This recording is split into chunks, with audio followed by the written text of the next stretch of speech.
To overview of Indian economy. So what is economy? Economy is actually a system which provides people mean of work and they can do earn from the same. Like it's related to that what can be done, what are the needs and wants over there. So based upon that, people can start working over there and further they can do earn from the same. And economy is actually related to an area of production, distribution and trade over there, and also it's related to consumption of goods and services over there. Okay, so that is all that is covered under the economy over there. The brief definitions will be covered later on in the module B also. So now let's learn about the Indian economy. Now, as we have learned from our childhood, like agriculture is the major sector, but let me just tell you that the share of agriculture in our GV and GDP has drastically reduced in the past decades over there, and we are having a very low per capita income over there. But majorly the Indian economy depends upon the agriculture and the agriculture related activities over there. And for the, if we talk about the population size, India is having the second largest population in the world on the earth itself,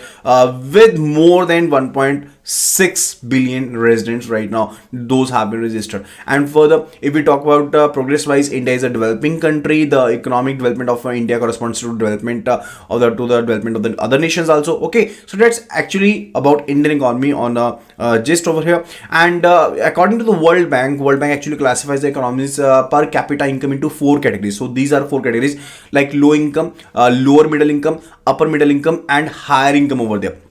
And Indian economy falls under the category of the lower middle income group over there, because we are having the per capita income of 996, ranging from $996 to 3895 USD over here. So the sign will be not hash, it will be USD over here, and that is quite low per capita income over there. And let's learn about the basic characteristics of the Indian economy. So first of all, as I told you, we are having a very low per capita real income, and there is rapid population growth. That is actually a major issue for the country, and there is high rate of unemployment over there. We are excessively relying on our primary sector. Now the primary sectors are those sectors from which we actually get the raw materials for the secondary and the tertiary sectors over there. And there is a vicious circle of poverty over there. So these are the characteristics of Indian economy. I know these are the kind of disadvantages for the same, but these are the characteristics of Indian economy so far. Now let's learn about the Indian economy till 2008 and after 2008 over there. Now it's first of all, it's related to the time range from 1951 to 1980 over there.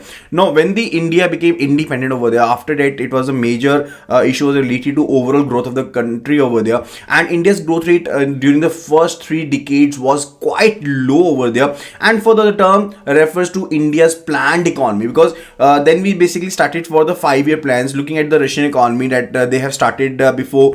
We just started with the 5-year plans over there, and the range of the GDP was ranging from 3.5%, and the growth average was 1.3%. That was nothing at all, but still we managed to grow better. And in 1978, Professor Raj Krishna coined the phrase Hindu rate of growth over there to describe the slow growth of the Indian economy. That is the rate, that was the term that was coined by Professor Raj Krishna. So it can be asked in the question like, who coined the term Hindu rate of growth, or which term was coined by Professor Raj Krishna over there. So it's actually the Hindu rate of growth over there. Then it's the time range from 1980 to 1990 over there, and it's a period of economic buoyancy and further the recovery there, because we have actually recovered. I told you that for the first 3 decades we were having a very low economic growth over there, but now we have actually picked up, and further there was some recovery in the economy over there. And only during the 6th 5th-year plan, that is 1980 to 1985, India could break the curse of the Hindu rate of growth. That is a very low growth rate that was coined by Professor Raj Krishna over there. Now high government spendings were there, which actually fueled the economy and stimulated the economy over there. It is actually one of the factor that attributed to the high economic growth rate, that why there was high economic growth rate, because government spent more, and definitely when you are spending more, definitely there will be the signs of the growth over there.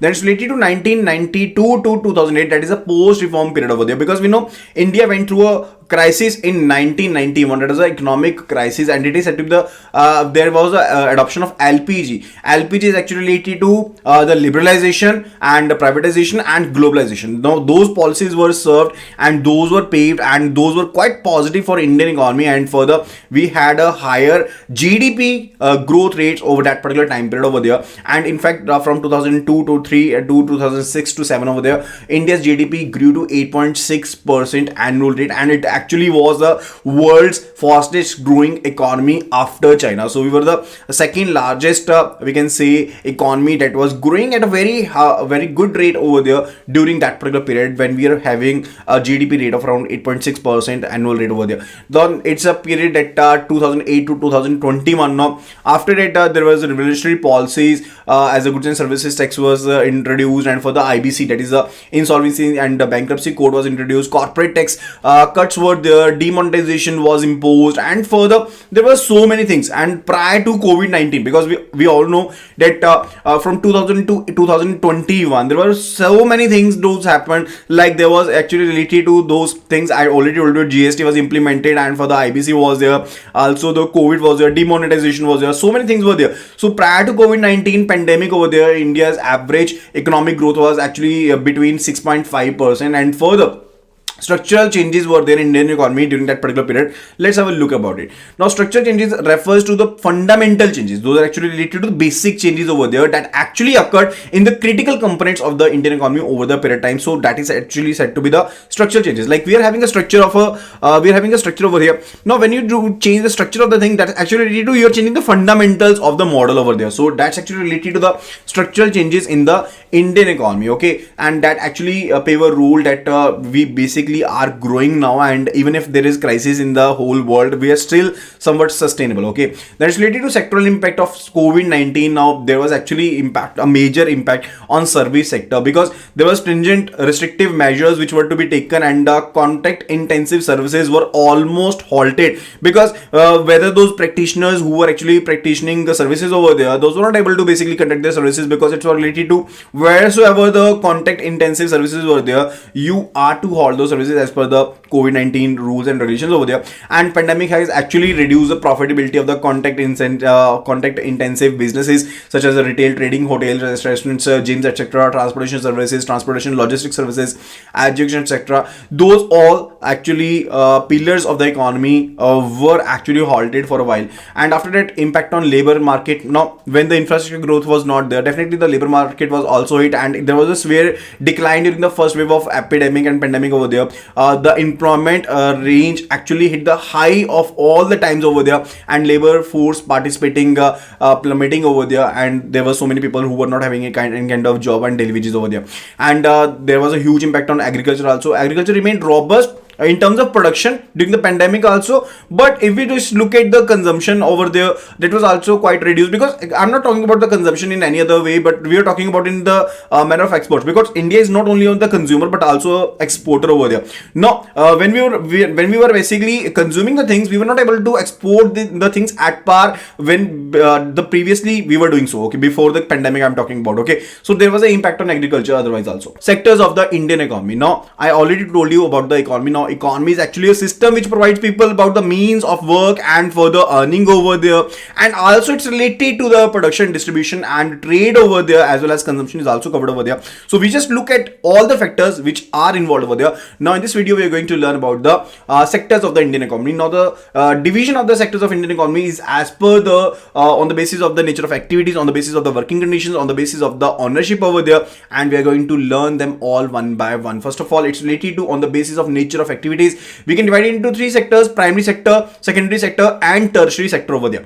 Now let's learn about the primary sector. First of all, the primary sector actually involves all those economic activities which are there is a direct use of the natural resources. Now where there you are using the direct natural resources over there, like agriculture is there, forestry is there, fishing is there, that is actually related to the primary sector over there, because they are said to be the primary sector because they are going to be the raw material for the secondary or tertiary sector over there. Now first of all, it's related to agriculture and the allied activities. Now whatsoever the farming or different various forms of all the farming over there, those all are covered under the primary sector over there. Now whether you are raising the livestock or you are growing the crops over there, you basically represent the development and cultivation of the raw materials over there. Okay, that actually going to be raw material, because even if you are raising the livestock, that is going to be the raw material for the secondary sector and the tertiary sector over there. If you are growing the crops over there, that is going to be the raw material for the secondary and tertiary sector over there. So that's actually related to it. That's related to fishery. That is commercial fishing is the primary sector job where fishers actually catch and sell the fish over there. If we talk about the forestry, you actually raise the woods, you raise the plants over there, you raise the trees over there, you get the raw material of wood from there. That's actually related to forestry over there. Then it's related to mining actually extracts the metal and other raw materials from the earth, and method of the mining can actually vary depending on the raw materials the company is going to extract over there. Then it's related to hunting. Hunting is actually related to the process of actually killing the animal for their meat, hides or other products over there, which are used as a raw material to the other industries. Then it's related to secondary sector and the industrial sector over there. Now, secondary sector is a sector which actually is getting the raw material from the primary sector over there and further is processing those raw materials over there. That's actually related to the secondary sector or the industrial sector. Why it is said to be the industrial sector? Because it involves a lot of activities over there which are with different industries over there which are going to be involved over there. That is why it is said to be the industrial sector over there. So it includes all the economic activities that involve the processing of raw materials extracted from the primary sector over there. So secondary sector purchases the raw material from the primary sector businesses over there. After manufacturing, secondary sector companies may sell directly to consumers, or they can do sell to the tertiary sector businesses over there. So we can just learn about this way, that primary sector is giving the raw material to the secondary sector, and the secondary sector can sell it directly, or they will be passing on it as a raw material to the tertiary sector over there. So that is the thing over there. Okay, I hope that you must have understood. Now the secondary sector includes the following business activities like automobile production is there, textile, chemical engineering, shipbuilding and energy utilities, factories producing steel, chemicals, plastic, car, etc. So that's actually related to the secondary sector. Now it's related to the tertiary sector. The sector actually all the economic activities that produce services such as education, healthcare, banking, communication, so on. That's actually related to the tertiary sector over there. Primary sector company may also use the tertiary sector as a consumer over there, and further it could be related to that they can do purchase the services from them so as to actually render the services in the primary sector. Like primary sector is related to what? It's related to they are actually producing the raw materials for the secondary sector and the tertiary sector. But so as to produce the raw material for the secondary sector and the tertiary sector, it could be the case that they require the services of the tertiary sector over here. So that's actually being said in this particular point over here. I hope that you must have get the idea. Okay, so along with these three main sector, the quaternary and quinary sectors have been introduced in a broader sense. Now let's learn about these. But let me tell you that the quaternary and quinary both are the subsectors of the tertiary sector. Okay, now first of all, it's related to the quaternary sector, which is said to be the knowledge sector also. It involves activities such as teaching, research, development, etc. It's said to be the knowledge sector because it actually provides or helps in assessing the strength of the economy's areas and human resources over there. The intellectual aspect of economy is represented by the quaternary sector over there, and it includes education, consultancy services, information technology, and research industries over there. Then it's related to the quinary sector. Now it includes activities in which key choices are being made. Like if a person is CEO, if a person is managing director, they're going to actually make important decisions related to it. And further, the number of people who are participating in the quinary section is quite small because they are recorded as a brain behind the economy's socio-economic performance over there, because they actually make the decisions related to they have the choices related to the human resources over there, that what aspect or what operations will be working, what person will be working at what place or what position over there. So that's actually related to the quinary sector over there. The group may include the higher rank government officials. It could be related to the legal finance advisors or financial advisors over there. It could be related to senior company executives over there. So those all are covered under the quinary sector. Now let's understand the differences between the primary sector, secondary sector and the tertiary sector. Now agriculture and allied activities are actually covered in the primary sector. If we talk about the secondary sector, it's related to the manufacturing sector, and when we talk about the tertiary sector, it's related to the services sector over there. And for the primary sector actually do produce the raw material, and for the secondary sector it's related to the processing of the raw material, and further they can also sell the processed goods over there and services over there. And tertiary sector is related to the services, and further they distribute the same, and further they can also provide the services to the primary sector over here, as I told you. Okay, the primary sector is unorganized, secondary and tertiary sectors are organized. Now we'll be learning on the basis of working conditions, that is the organized sector and the unorganized sector, that what are those and how they are different from each other. First of all, it's related to the organized sector.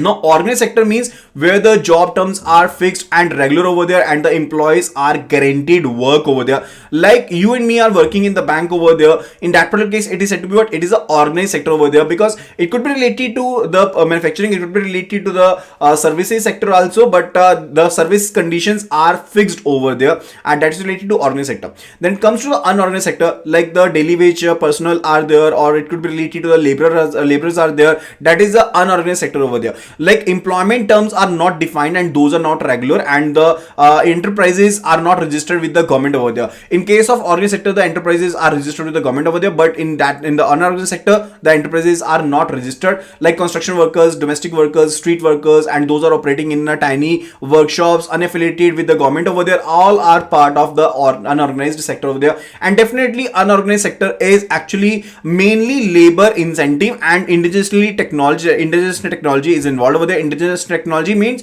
India built technology is involved over there, and we can say share of unorganized sector is much more larger in India than as compared to that of the organized sector over there. Now let's learn the differentiation on the basis of the ownership over there, and it's basically divided into two parts: public sector and the private sector over here.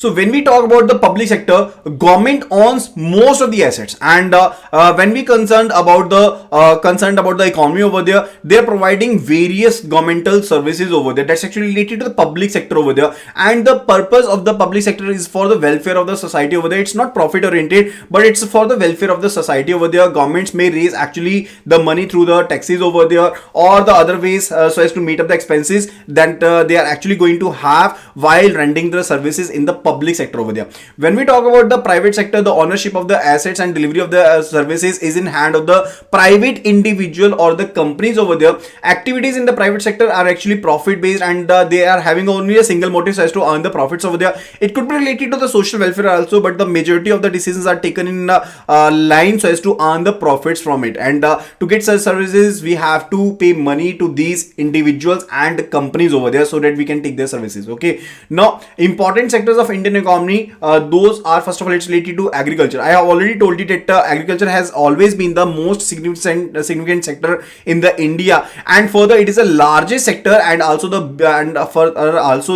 biggest private sector it is. And further, this is the main unorganized sector in the economy, and it is accounting for 90% of all the unorganized labor over there. Okay. And further, agriculture share, if we talk about in the country's gross income, has been declining over the decades. I told you that when the post independence, India was having a major share in the agriculture over there as its in economic growth over there, but now it has been declining over the past decades over there, and industrial and MSME service sectors shares have been steadily being increasing over there. Despite all the structural changes, agriculture remains a critical sector over there. It is actually offering employment to a large number of people over there. Livelihood opportunities are being provided to a large segment of population over there. And if we talk about the agriculture contribution to the economy, it has decreased from nearly 51.8% to 18.6% there in 2021 and 22 over there, and that's a quite drastic change over there, but still it's quite critical one so as to understand. Then Government of India actually reports 2020 and 2021 by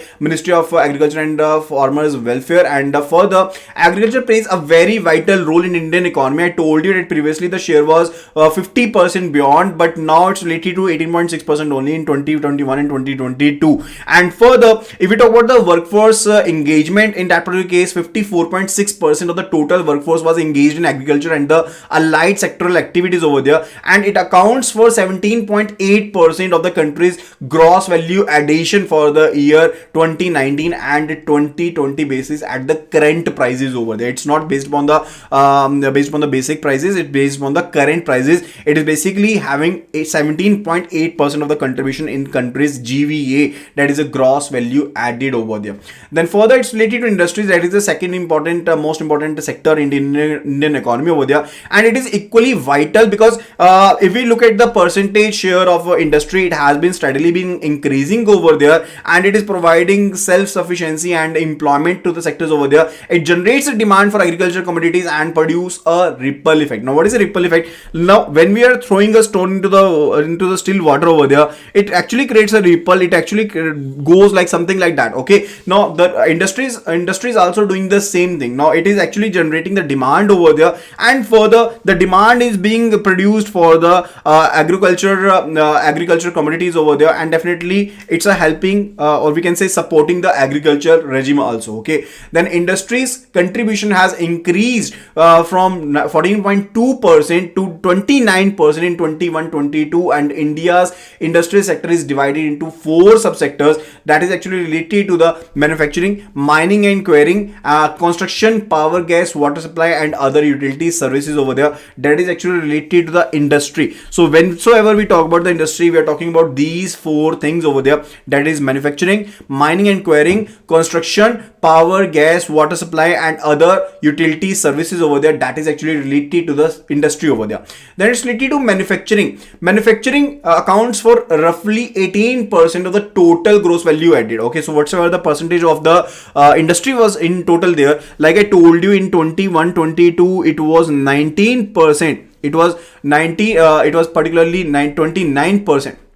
It was 29%, not 19%, it is 29% over here. And out of this 29%, if we say roughly 18% of the GVA is added by the manufacturing, and if we talk about the construction, it is adding 8% to it, and if we talk about the mining and quarrying, it is adding approximately 3%, and if we talk about the power, gas, water supply and other utility services, it actually goes for around 2% contribution to the industrial sector over there. Okay, then the third one is related to the core industry. Now what do you mean by actually the core industry?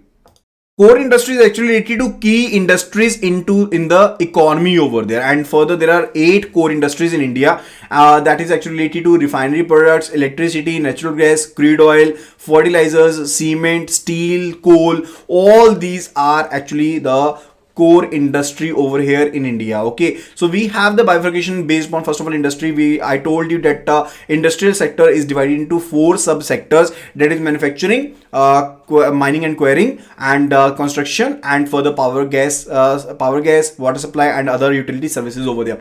But based upon the core industry, like it is a key industry into Indian industry over there, it is divided into 8 parts over there: refinery products, electricity, natural gas, crude oil, fertilizers, cement and coal over there. Okay, and if you want to remember that there is a shortcut for the same, that is SCREENF, SCRENF. Okay, so SCREENF is there. Now S is for particularly what? S is for the steel, and further from C you are having crude oil, we are having the coal, we are having the cement. From R we are having the refinery products. From E we are having the electricity. From N we are having the natural gas, and from F we are having the fertilizers. Okay, so you can actually remember the core industry, key industries over here from the SCREENF, and it is C raised to power 3 over there because C is going to be used for 3 times. Okay, then it's related to sunrise industry.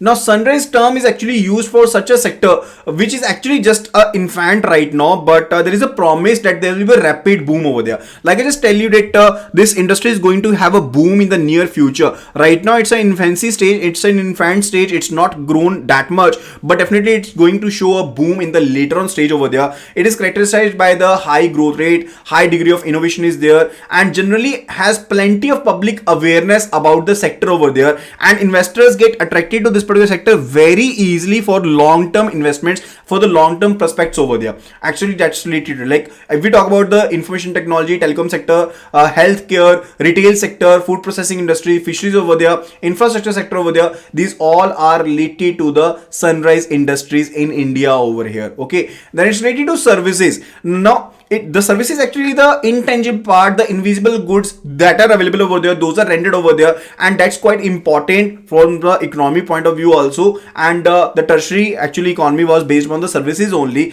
like trade, repairs, hotel and restaurants, transport, transportation, communication, broadcast services, railway, all are the part of the services over there, and its proportional significantly increased from 33% to 53% in 21-22 over here.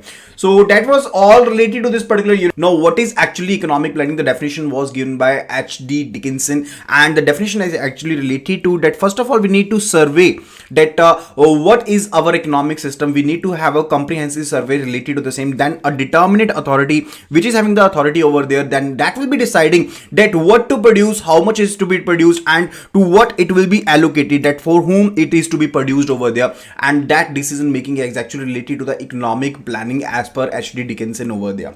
Now Now let's learn about the types of the planning over there. First of all, it's related to centralized planning. As the name suggests, in the central planning, there will be a central authority over there which will be deciding all those things, which data, how to produce, what to produce, when to produce. All the decisions will be taken by that. And further, that is the emphasis where the central agency or the government which actually creates a holistic plan for the development of the whole country over there. And then it's related to the decentralized planning. Decentralized means that not only the government will be participating, but also the state governments and the other agencies will be participating to create such a plan, and it ensures participation of the people for the local development over there. Then it's related to the regional planning. Regional planning is actually related to territory based. It's a geographical based idea where we will be selecting a geography where we want to actually cause a development to be there, where we want to basically plan the things as per the territory over there. And the United States was the first country to begin the regional planning in 1916 over there. Okay, then it's the case of the national planning. National planning is actually related to, it started with the Soviet Union over there, which implemented its first 5-year plan from 1928 and 1933 over there.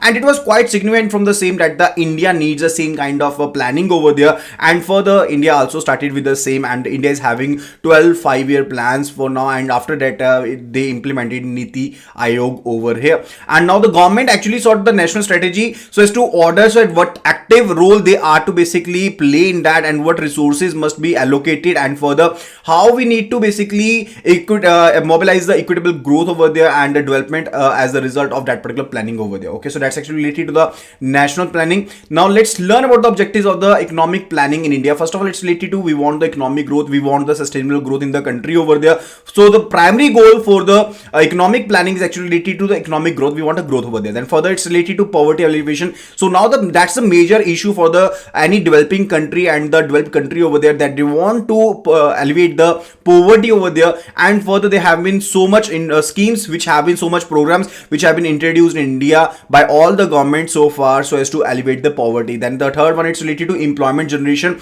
Now fundamental goal of the planning is related to reducing the unemployment over there. Then it's related to social justice and reducing the inequalities over there. Now definitely we want to reduce the social injustice, and we want to basically reduce the inequalities over there. And further economic planning was widely acknowledged for the same as a technique so as to address all these issues of economical inequalities and further injustices over there. Then further, we want the Indian economy to be a self-reliant economy. That self-reliant economy is actually kind of economy that does not require any kind of aid support from the outside world over there. And we want Indian economy to be self-reliant. And further, related to the modernization of economy. Now India has actually been modernizing its industry and further other sectors also. And further, it began with the agriculture as a traditional sector, and further it necessitated that we want to strengthen it and we want to integrate it with the other types of the techniques which can be used so as to give it a growth, and further relying on that particular growth, and that particular growth is the cause of the modernization in the technology, modernization of the techniques, modernization of the strategies over there, and the other practices. Okay, then further it's related to the planning commission. So far we have read about the definition of economic planning, the types of planning over there, and further the objectives of the planning in the Indian economy over there. Okay, then it's related to the planning commission. Now the planning commission was a government of India institution which actually formulated the 5-year plans among the other functions. So it was having the other functions also, but its major role was in planning the 5-year plans for the Indian economy over there. The planning commission was reporting directly to the Prime Minister of India, and it was established on 15th March 1950 with Prime Minister Jawaharlal Nehru as the chairman over there. And the planning commission's plans are approved for implementation by the NDC, that is the National Development Council over there, which is chaired by the Prime Minister. So we can say that planning commission was a institution of government of India which was actually be planning the 5-year plans for India for economic growth over there. And further, it was chaired by Prime Minister, and further it was started back in 15th March in 1950 over there. And further, the plans that planning commission is planning over there, those are to be approved by the NDC, which is again chaired by Prime Minister. Okay, that's related to the 5-year plan. No, 5-year plans actually it's a government plan where it will be planned like what incomes will be there for the next 5 years, what expenses will be there, and how we are going to expense, and so that we can have a economic stability, so that we can have a economic growth over there, so that we can reduce the injustice and inequalities over there. So India launched a series of 5-year plans after independence to build the economy and attain the development into it. Okay, so let's learn about the first 5-year plan. First of all, it was ranging from 1951 to 1956. Now when the India got independence, first of all, the issue that was related to the rehabilitation of the refugees over there, we wanted the rapid agriculture development over there, because we want to be self-sufficient for the food over there, because there was a shortage of the food there in India there then. And further, we wanted to fulfill the gap over there. We wanted to control the inflation, and the target growth was 2.1%, and we achieved a growth of 3.6%. The second 5-year plan ranged from 1956 to 1961, and further it stressed on the rapid industrialization and the public sector over there. It actually emphasized on a quick structural transformation. Structural transformation is actually to that we want to change the fundamentals so as to have a rapid growth over there. And further, government imposed the tariff on imports. Now whatsoever the imports were being done, we basically imposed the taxes on the same, so that we can protect the domestic industry under this plan over there. The growth rate was targeted at 4.5%, and the actual growth was quite lesser, that is 4.27% over here. Then it's related to the third 5-year plan. Which ranged from 1961 to 1966, but the plan spanned from 1961 to 65 over there. The actual focus was on agriculture, and further it was related to improvement of production of wheat in India itself. States were entrusted with additional development responsibility. Those were given the additional responsibility. Panchayat elections were introduced to bring the democracy to the grassroots level over there. The targeted growth was 5.6%, and the actual growth rate was only achieved at 2.4%.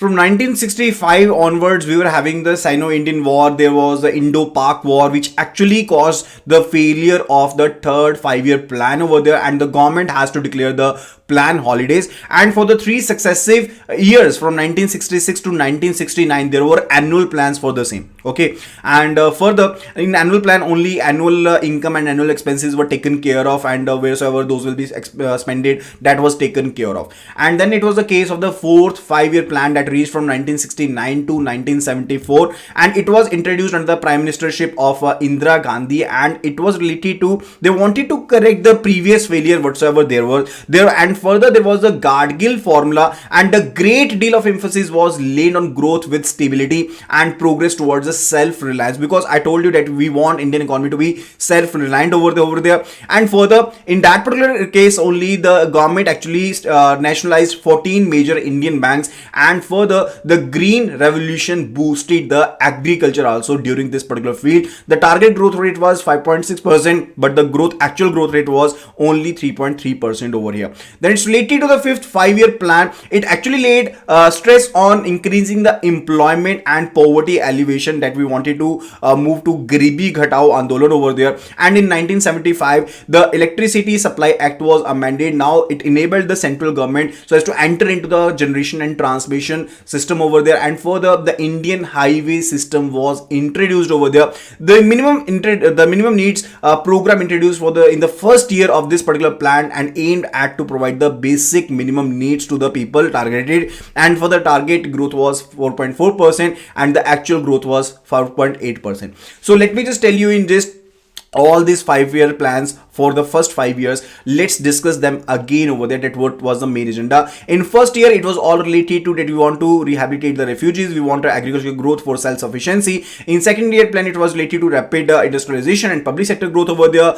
and impose the taxes on the imports over there. The third 5-year plan, it was related to focus on agriculture and improvement of the wheat production, and further panchayat elections were introduced, and that was all about it. And the fourth 5-year plan, it actually stressed on on the increasing the employment and poverty elevation, Garibi Ghatao and Electricity Supply Act was amended over there. Minimum needs program was introduced, and the fifth year plan, it was related to the beginning of the economic, about the fifth year plan, it was related to the Garibi Ghatao Andolan and all the things over there. Indian highway system was introduced in the fifth year plan over there. Okay, so that was actually related to it.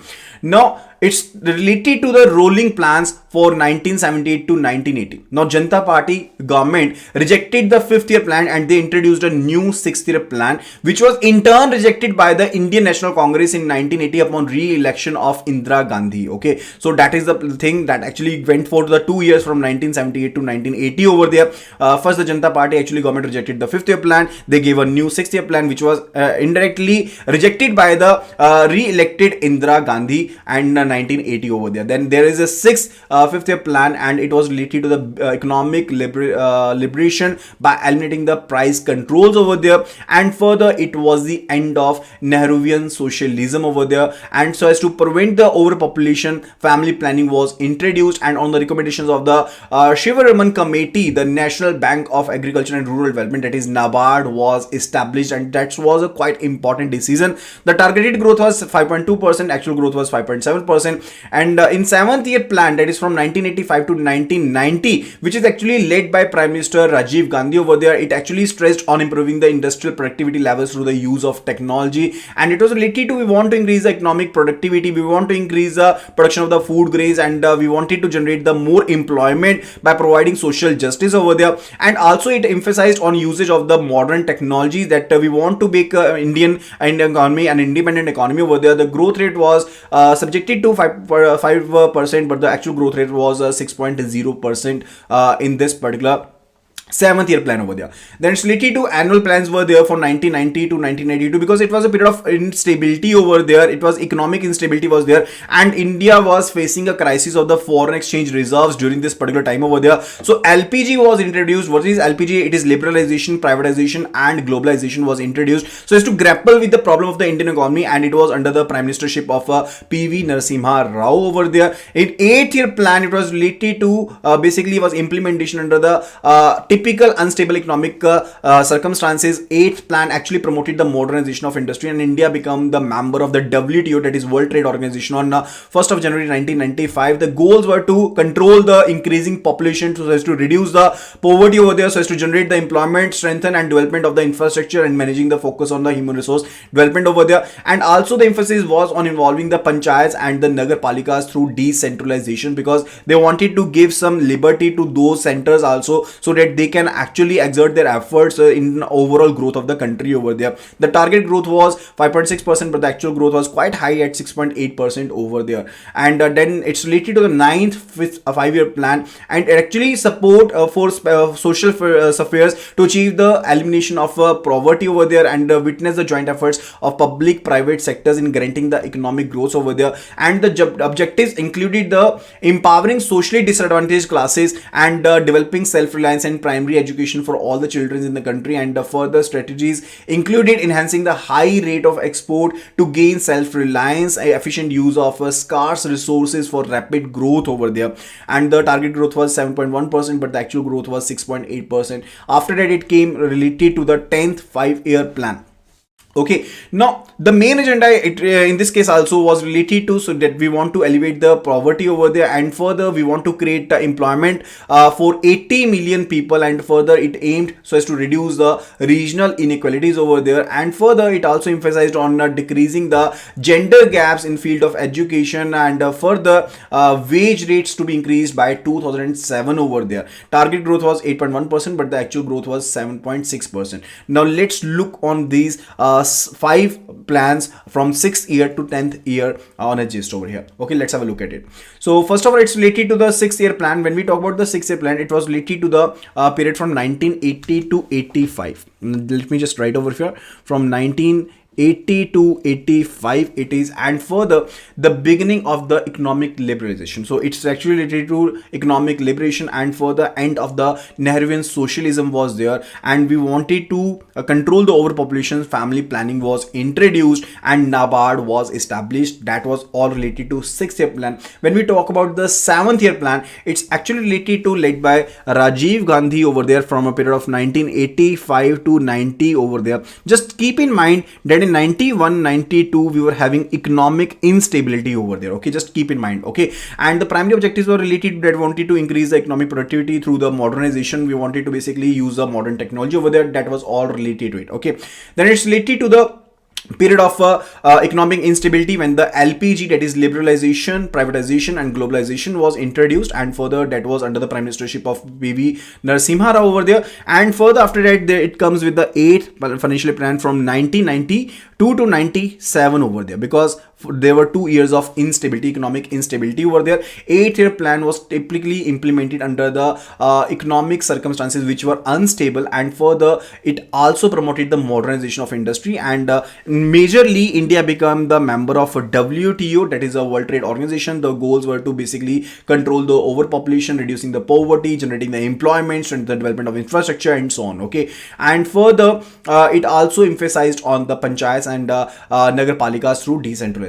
That was related to 8th-year plan. Then 9th-year plan was ranging from the 97 to 2002 over there, 97 to 2002 over there, and it was related to we wanted to basically have a rapid growth, and we wanted to basically eliminate the poverty, and further it was related to it can be done only with the joint efforts of the private sectors and the public sectors over there. And further it was related to we want to give advantage to the disadvantaged sectors. We want the education for all. We want our country to be self-sufficient, and we want to export at high rates so as to gain self-reliance over there. And that was all related to 9th-year plan over there. And when we talk about the 10th-year plan, it was related to we want to reduce the gender gaps over there in field of education, and we wanted to increase the wage rates over there. So that was from year 2002 to 2007 over here. After that, it was related to the 11th 5-year plan that was ranging from 2007 to 2011 over 2012 over here. And further it was related to we want to increase the enrollment for the higher education, and further focused on distant education as well as IT institutes over there. RTI was introduced, and further it was related to that making education free and compulsory for children ranging from 6 to 14 years over there. And its main theme was related to rapid and more inclusive growth over there. We wanted to have economic sustainability, environmental sustainability, and we wanted to reduce the gender inequality over there. That was actually related to it, focused on providing clean drinking water to all by 2009 over there, and the target was 9% and the growth rate was 8% over there. Then it was related to the 12th 5-year plan. Now the last 5-year plan actually had the faster, more inclusive and sustainable growth as its theme, and it was related to aiming at strengthening the infrastructure projects over there. It also aimed at removing the gender and social gaps in admission at schools and improve the access to higher education over there. So that was the last plan that ranged from 2012 to 2017 over there. Now just let me ask you a question, that in which 5-year plan the highway project was introduced? The national highway project was introduced in which of the plans over there? So here's a question for you. So it was the 5th 5-year plan where the national highway project system was introduced, because that particular period only there was a rolling of the plan, as I told you, because Janata Party actually said that we are not happy with the 5th year plan, and further they introduced the 6th year plan, and further on the re-election of Indira Gandhi the 6th year plan was introduced. Okay, so that is actually related to it. So that was all about the 12 5-year plans over here. I hope that you must have got the idea related to it, that what I want to convey and how you can actually memorize it. And then it's related to assessment of 5-year plans performance over there.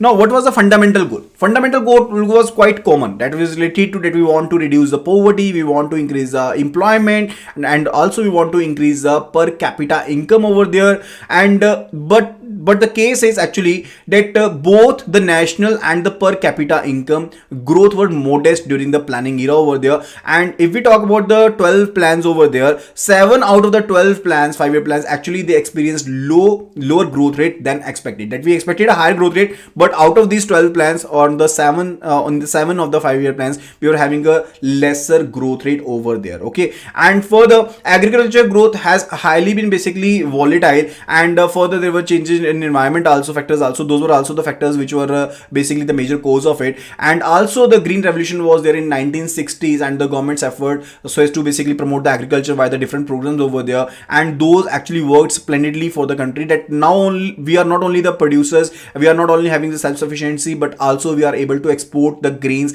outside India. So that's actually the thing related to it. And further, it's related to the NITI Aayog, that is a National Institute for Transforming India over there.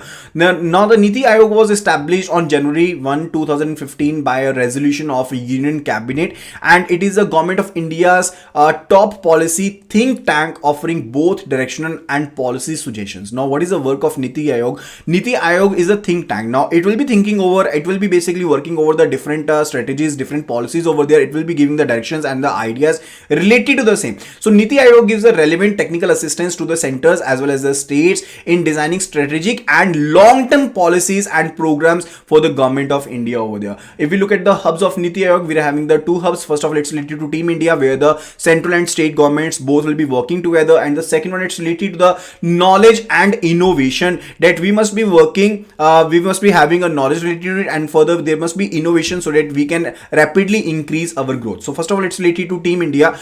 It coordinates state involvement with the central government over there. And for the knowledge and innovation, the knowledge and innovation hub strengthens the NITI's think tank capabilities, that it can actually work upon the different programs, strategies, ideas, plans, etc., and give the directions as per that. Okay, so these are the two hubs of NITI Aayog, that is the Team India and knowledge and innovation. Okay, and when it was established in 2015 on January 1 by a resolution of the Union Cabinet. Then it's related to composition of NITI Aayog. Now, who is the chairperson?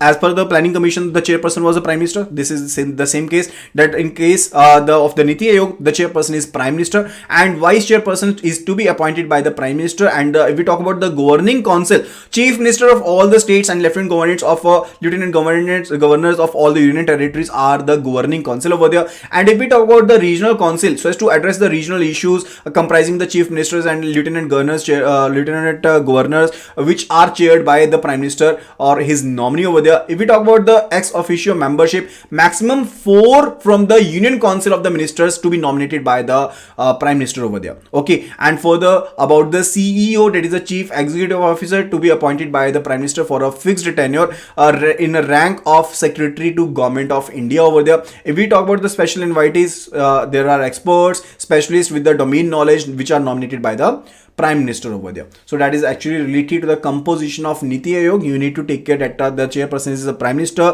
vice chairperson is appointed by the Prime Minister, Governing Council is the Chief Ministers and Lieutenant Governors of all the states and Union Territories. Regional Council is actually related to so as to address the specific regional issues, comprising Chief Ministers and the Lieutenant Governors of all the Union Territories, which are chaired by the Prime Minister itself. And further, ex officio membership, maximum 4 members of the Union Council of Ministers to be nominated by the Prime Minister. And if we talk about the CEO, appointed by the Prime Minister for a fixed tenure in a rank of a Secretary to Government of India. If we talk about the special invitees, then these can be the experts, these can be the specialists, which are having the specific knowledge in that particular domain over there, which are nominated by the Prime Minister over there.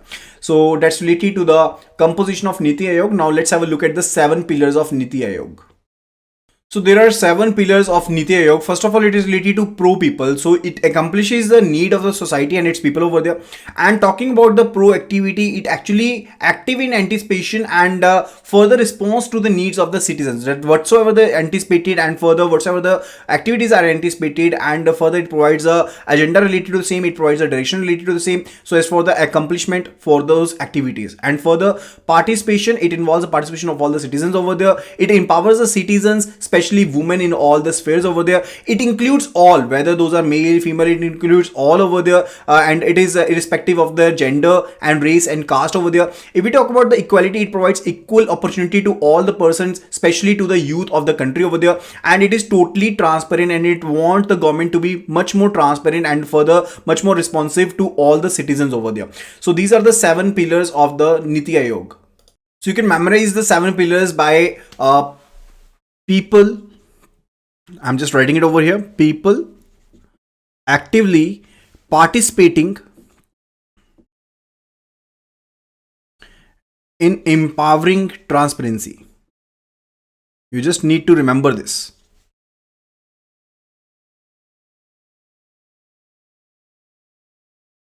Now, people and actively means proactivity and participating, empowering. Now, people, it actually involves everyone. So it includes everyone. So inclusion of all, and further it's related to equality of the people. So in people we are having the three things, that is including all, that is inclusion of all, and further equality over there. And transparency is related to providing transparency to the government for much more responsiveness and further visibility to at all levels of the government over there. Okay, now let's move further. It's related to functions of NITI Aayog. First of all, it's related to that we must be understanding that a nation is having their objectives also. So we want the national objectives to be there, the national objectives are there, and we want active participation of the states in achieving those objectives, and further it provides a shared vision for the same. So we want the states to be actively participating in national objectives over there, and further for that particular purpose we will be having some strategies, and further those plans are given by it, those visions are provided by it. And then it's related to promote cooperative federalism on a constant basis through organized support programs. So there are support programs, there are processes with the states over there, there is understanding of the strong states, and further and actually related to that the strong states actually make a strong nation over there, and they want to promote this particular thing. Okay, then further it's related to so as to create the procedures for developing viable plans at the village level.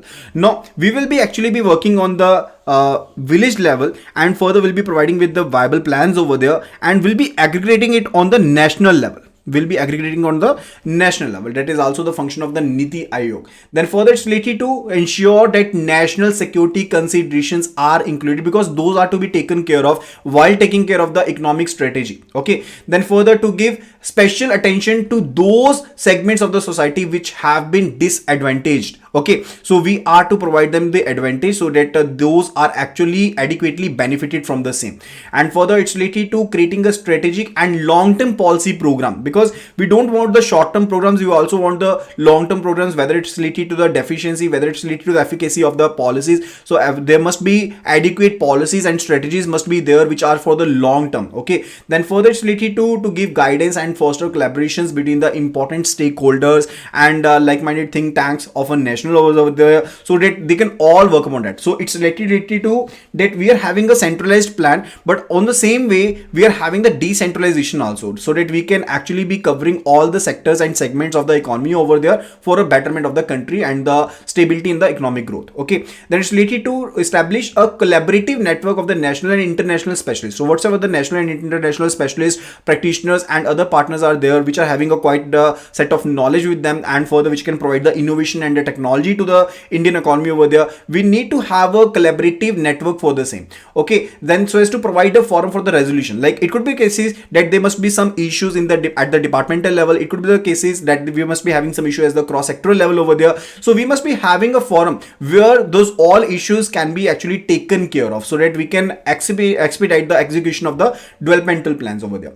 Then it's related to actively monitoring. Now it's not only related to planning thing, but we also need to monitor the same. And further it's related to we must be having the access to the programs, we must be having the initiative executions over there, and whatsoever the progress is there, we need to monitor it. We need to actually identify the required resources which will be required so as to increase the success and scope of the delivery of those plans over there. Okay, and also we need to concentrate on the technology development over there, because if we want to increase our capacity through the scarce available resources over there, we must be working on the technology modernization, and it should be related to that we must be executing them in such a manner that we could be having a rapid growth. Okay, then further so as to carry out additional actions that may be required so as to enhance the implementation. So it's not related to those actions which are mentioned over therein, but it's also related to carry out the additional actions so that we can have a rapid growth over there. And further it could be related to that we are having a national development strategy over there, it could be related related to, there are some previously indicated goals over there, and we must be adhering to the same, that what are our national goals, what are our national objectives over there. We are having the states with us, we are having the experts with us. So you can think in such a manner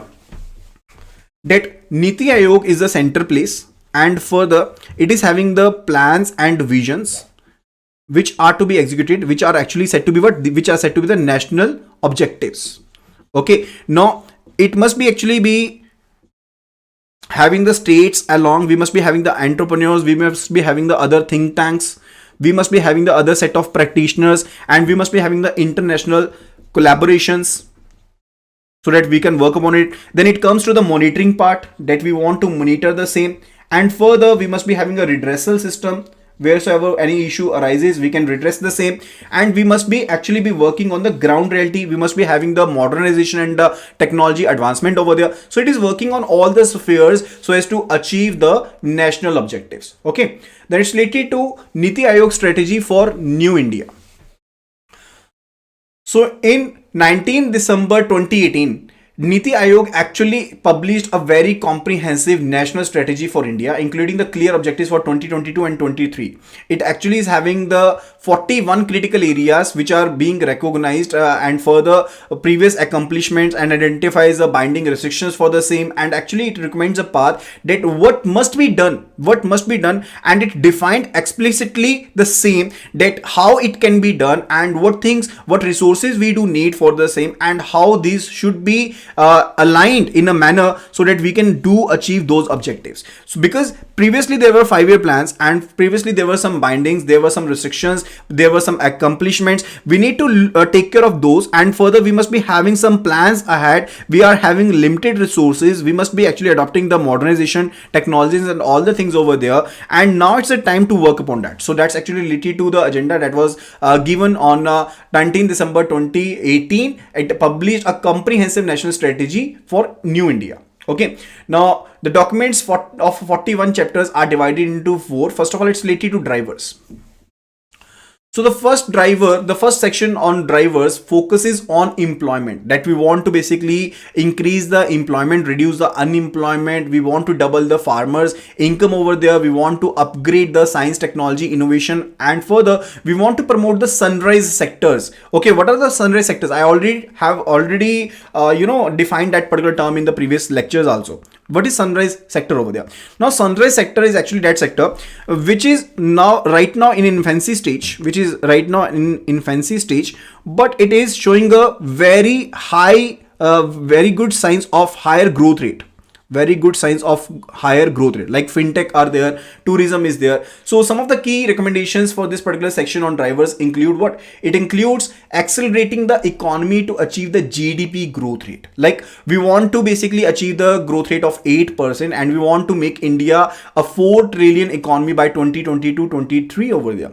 And further we want to increase the gross fixed capital formation, and we want to increase to 29% to 36% by 2022. And further it was related to enhance the public investment, like we wanted to increase the tax to GDP ratio, because tax is collected from the public now.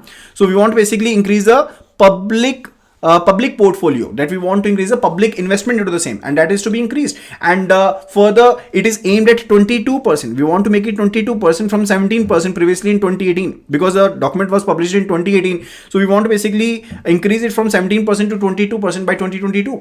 And further we want to raise the export of goods and services. Like previously the exports were amounting to 478 billion USDs, but we want to increase it to 800 billions USD a year. Okay, then further it's related to continued exit of the government from non-strategic public sector unit. Now the whatsoever the non-strategic public sector units are there, it is related to disinvestment of the government from the same, and further liberalizing the FDI for the same. Like those are the non-strategic sector. Let's take the case that there is a PSU, which is a non-strategic unit over there. Government will be disinvesting from the same, will be exiting from the same, and will be opening the new doors for the FDIs, that is a foreign direct investment over there, so that there can be more investment into those sectors where government interference is not required at all, and for the unit where the government is not to work for the overall development over there. So we will be actually be having some resources from that particular thing. So we'll be having the liquidity, government will be generating the liquidity by disinvesting,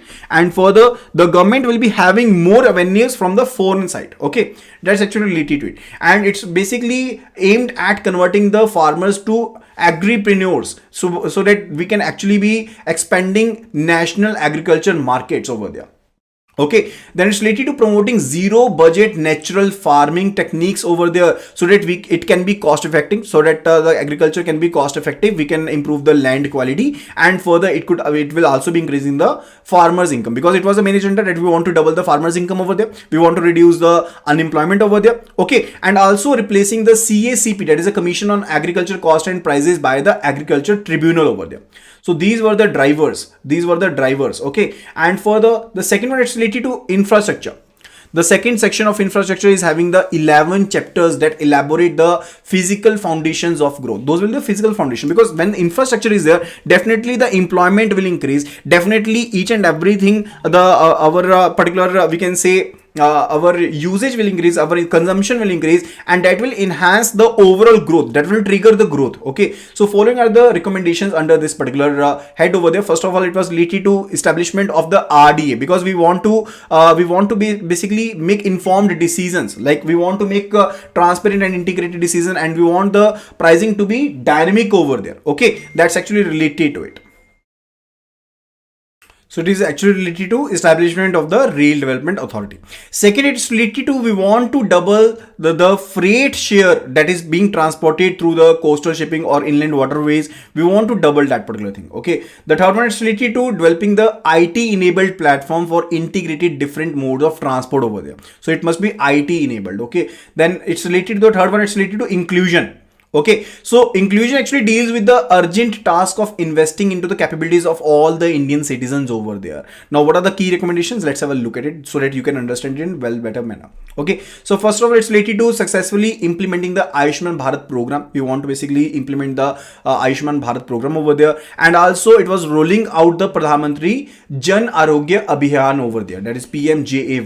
Then it's related to we want to create a focal point, we want to create a center point for public health at a central level, and further with the state counterparts over there, and we want to promote the integrative medicine curriculum over there, like in foreign countries it's there. We want to have a central authority over there which will be actually dealing with the health policy, and which will be dealing with the health agenda for all the citizens over there. And further, we want to upgrade the quality of education system over there, we want to upgrade the quality of the skill systems over there, and also want to create the new innovation ecosystem for the same. And further, it's related to providing a push to affordable housing in the urban areas. For that particular purpose, PMAY was there, Pradhan Mantri Awas Yojana was there. We want to basically push the affordable housing in the urban areas while providing a strong impetus to the economic growth, because whenever the infrastructure growth is there, definitely there are so many avenues which are generated, so many employment that is generated by this particular manner over there. Okay, then the fourth one, it's related to the governance. Okay, now financial resources for economic plans is kind of the thing that is to be meant to be kept in mind, because when we want to implement something, we need the finances for the same, and financial resources are to be kept in mind. Now there are actually key three sources of funds available for the economic funding of the plan, for the funding of the economic plans over there. Like first of all, it's related to domestic budgetary resources. Now domestic budgetary resources actually comes from the three is actually the main thing from where we get the finances, and it's a main of these three particular aspects over there, three sources over there. Okay, and the taxation is actually the most significant domestic budgetary resources for channelizing funds for the planning over there. Now we are already having the plans. I told you that we want to do this, we want to do this, we want to do this, but from where we will be doing that? From where we'll be doing that? So in that, from there, we are having the three aspects. First of all, it's related to the domestic budgetary resources. We are having the domestic budgetary sources over here. Okay, and taxation is the taxation is the most significant among the same. Okay, like aside from the revenue, there could be the additional domestic fiscal resources, such as it could be related to public borrowing, it could be the small saving schemes over there where public have deposited the money, it could be related to public enterprises surplus. They also contribute significantly to this. Okay, then it's related to deficit financing. Now, what is deficit financing? When your overall expenses are greater than your resources or your sources of funds, then definitely there is a deficit in between that. There is a difference. Okay, and that particular difference can be financed. That difference can be financed over there. So government resorts to withdrawing money from its deposits with the Reserve Bank of India. So whatever the government has deposited with the Reserve Bank of India, government can actually withdraw those deposits over there, or government can ask RBI to print new currency notes, and further can also borrow from the public in form of bonds and other securities over there. So that can be done for the deficit financing. And deficit is financed by borrowing loans from the central banks, commercial banks, and even state governments through ad hoc treasury bills over there. Okay, so that's actually related to the deficit financing over there. Now, the different types of deficit financing are like borrowing from public and foreign governments, withdrawing the cash balances with the Reserve Bank of India, or asking the RBI to print more notes, and further borrowing from the Reserve Bank of India. So these are the different type of deficit financing which are available over there. Then the third key aspect in that particular regard, it's related to the foreign assistance. Now, it could be related to that we can have an aid from outside India, like we can borrow from the World Bank and further from the International Development Association over there for various development projects over there. So that's actually related to the foreign assistance. So we are having three main things. First of all, domestic budgetary sources over there. The second one, it's related to the deficit financing. Deficit financing is there. And the third one, it's related to the foreign assistance. It's related to the foreign assistance over here. Okay, so these are the major three sources from where the funding can be raised for these economic plans. Okay, then it's related to IBRD. IBRD is International Bank for Reconstruction and Development. International Bank for Reconstruction and Development over there. Now, IBRD loans through non-concessional are offered relatively on favorable terms compared to the commercial sources. Now, we can get the funds from the concessional sources also, but their terms are stringent enough. But from IBRD, we can get the non-concessional loans over there, but at a very favorable and further very, you can say, lenient terms and conditions as compared to that of the commercial sources we are having. Okay, so IBRD, so wherein loans are primarily utilized for the infrastructure purpose, for poverty alleviation, for rural development, for human resource development projects over there. Okay, so that will be all related to this particular unit.